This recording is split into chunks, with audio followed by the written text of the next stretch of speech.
Hello, Ruchir. Hi. Thanks for spending some time with us. No problem. Now, the number of mobiles has increased over the last decade or so. We almost started from, say, a few thousand mobiles to now almost virtually everybody in the globe has a mobile. Probably there are more mobiles than there are people. So what's the role of Langoor? You're in the mobile space, correct? So let's put it this way, we're more in the web space where we actually are device agnostic. So the idea is to empower people who use the web independent of where they access the web. It might be mobile devices, it might be desktops, very soon it will be TVs, and I mean before you know it, even if you don't like it, there will be fridges and washing machines. Right? So where we step in is enabling organizations and people having a presence on the internet independent of the conventional or non-conventional screens that I use. Okay. So what is Langoor's core value proposition? What is it that you do? Our core focus is to help people reach their full potential online. What that translates into is enabling people or giving people platforms and opportunities, whether be it from a services perspective or from a products perspective, making people's life better in terms of or making it easier for them to go online. That's where we come in. That's where we're creating some really interesting technology. That's where we're using some incredible cutting-edge technology to help people get the most out of their online presence. A couple of years back, I think 7-8 years back, you were a freelance designer, working on your own. And so, what made you start Langoor or get on your own, full time in a company? I think starting my own business is probably comes from my blood. My family has had its own business for a while. Having said that, I got into the online world when I first got a computer. Initially it was just games, but then internet happened, and around 99 I started playing with it, and I taught myself how to make websites, how to design banners and things like that, and I started making some freelance money online, just teaching myself. That became interesting, and it started snowballing into more and more freelance jobs. Making pocket money was interesting at the age of 15-16, so that made it really interesting to get to keep going in this front. I think I reached a level of maturity in this space where I wanted to, if I was going to stay in this space, I wanted to have an impact rather than have it as a lifestyle choice. And I think that's when Langoor really happened, for me to look at how we can actually have a positive impact given the experience I've had in this space as well as the potential the internet has to offer in terms of the people we can reach out to. Okay. So when you started out, what were the challenges that you faced? Varied. I think my business experience has been limited before Langoor. I've had a significant learning curve in the way I've entered this business. I think as a startup, and most startups will tell you this, every day is like a roller coaster, and the same day you win a massive contract, you're working out how to have the cash flow to support executing that contract. I mean, that happens on a daily basis. So there have been an incredible amount of challenges. I think perhaps our biggest challenge is Langoor's foundation is built on the people it hires, and hiring good people is hard. I think as an organization, that's where we spend most of our time. I personally spend 20-30% of my time in hiring, and the buck stops with me. So that is an area where we continue to try and get better processes and ways to hire better people, but that has always been a challenge. It also means we have good, better than industry retention rates. Our staff are happy. We invest in people as opposed to processes, and the view is the processes will work around the people who come along, right? So there are some benefits of it, but that is the largest challenge as a business, to sustainably scale by always having good people. Right. So you have a background living and studying in Australia, if I'm correct, and you operate from India as well. So what are the differences in talent that you see between in Australia and in India? I think it's an interesting space. I grew up in India. I went there to study in Australia. But my business knowledge was Australian, which was strange because when I came back to India to work, my expectation was very different, and it took me about 3 or 4 months to adjust to the Indian way of working.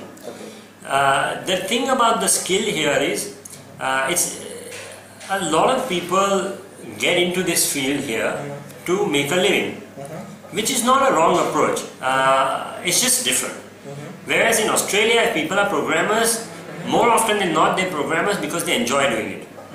Same thing with designers, same things with most professions. And I think that mindset meant that we had to go out and search the sand for gems, right? I mean, we're not really hiring from 2 million people or 20 million people who are in the market. We're really just hiring from 20,000 people who do this because they enjoy it, right? So that was a realization that came later, and that was the key difference. Again, like I'm saying, I don't think it's a bad thing. It's just the way us Indians are brought up. That culture, it took me a while to understand that that's how people look at this field, and hence if we want to hire great people, we want to focus on how passionate they are about the field. And then how do you gauge this passion? I think we do it in different ways. My favorite bit is getting people to solve problems. I love when I do interviews, I always put people in awkward situations. I focus on targeting the weakest aspects of their resume and see how they react. Because I want to know that when there is a problem on their head, what is their answer? You know, we're looking for problem solvers. As a startup, our biggest challenge is we are not born with processes. Big organizations are. So the point about the big organizations, they matured at a level where they can hire monkeys and monkeys can run the business, right? Things don't collapse, and I mean it with respect. Like that's the reality. Whereas with startups, we don't have that luxury, right? So our absolute focus has to be on hiring people who can think on their feet, take initiatives, and solve problems, right? So that's what we're really looking for, and hence. I mean, there are different methods we employ to gauge that. I mean, I took a look at the two sides. You know, you have office there and here, and it's flat, it's open. There's no cabins and so on. So, what's the work culture like? Well, you know, how are you trying to define the work culture over here? Exactly. I think one of the interesting things, and it becomes a self-selection method in a way. We don't invest heavily on infrastructure. When I say that, I mean we give everyone a laptop, powerful screens, but a table and a chair. You know, I mean, sure we have a Wii to play and we have a kitchen where a chef cooks, but other than that, like we're not investing heavily in making the office look nicer, right? And the point is, it becomes a self-selection exercise. For people where that doesn't matter, they love this environment. For people where it matters, they don't join us. Fantastic, right? Because the kind of people we are looking for here, we want them to appreciate other people. We want them to want to work in open environments. We want them to collaborate. We want them to stop and talk to someone, ask a question, go back. Right? That's where ideas are born. They're not born in cabins. That's how we look at it. And because our people are the most important aspect, look, hierarchies are a business requirement. If I could, I would not have them. But at least from a one-on-one level, I know all my employees. At some stage, maybe that's not possible, but I like it that way. I want to be approachable, and I want everyone else to be approachable.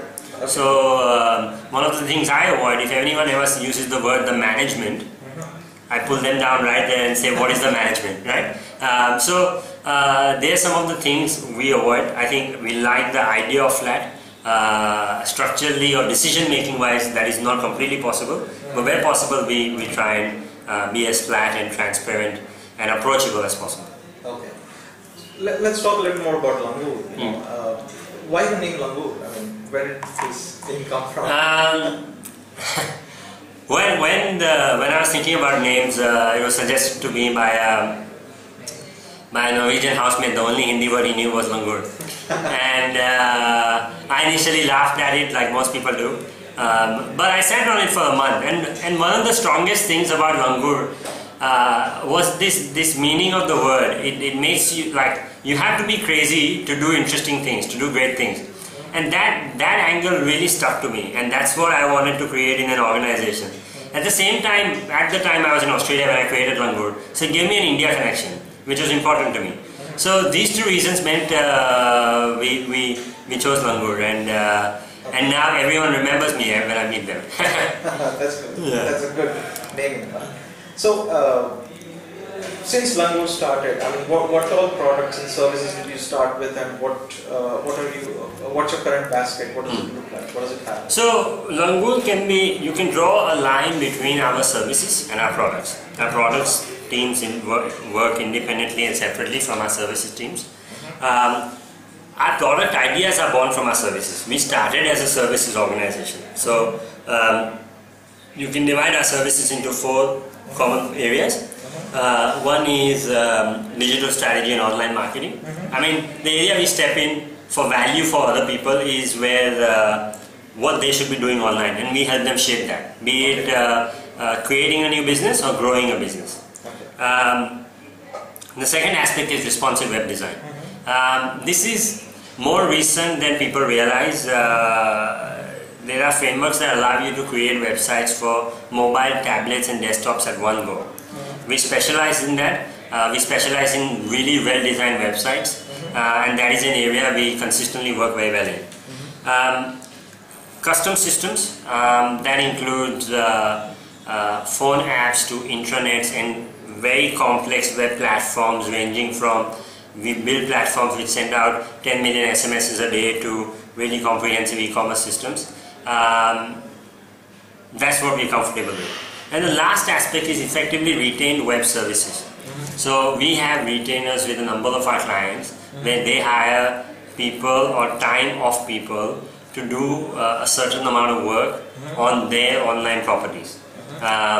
Be it in marketing, be it in development, be it in design. Right? So that's our general pool of services.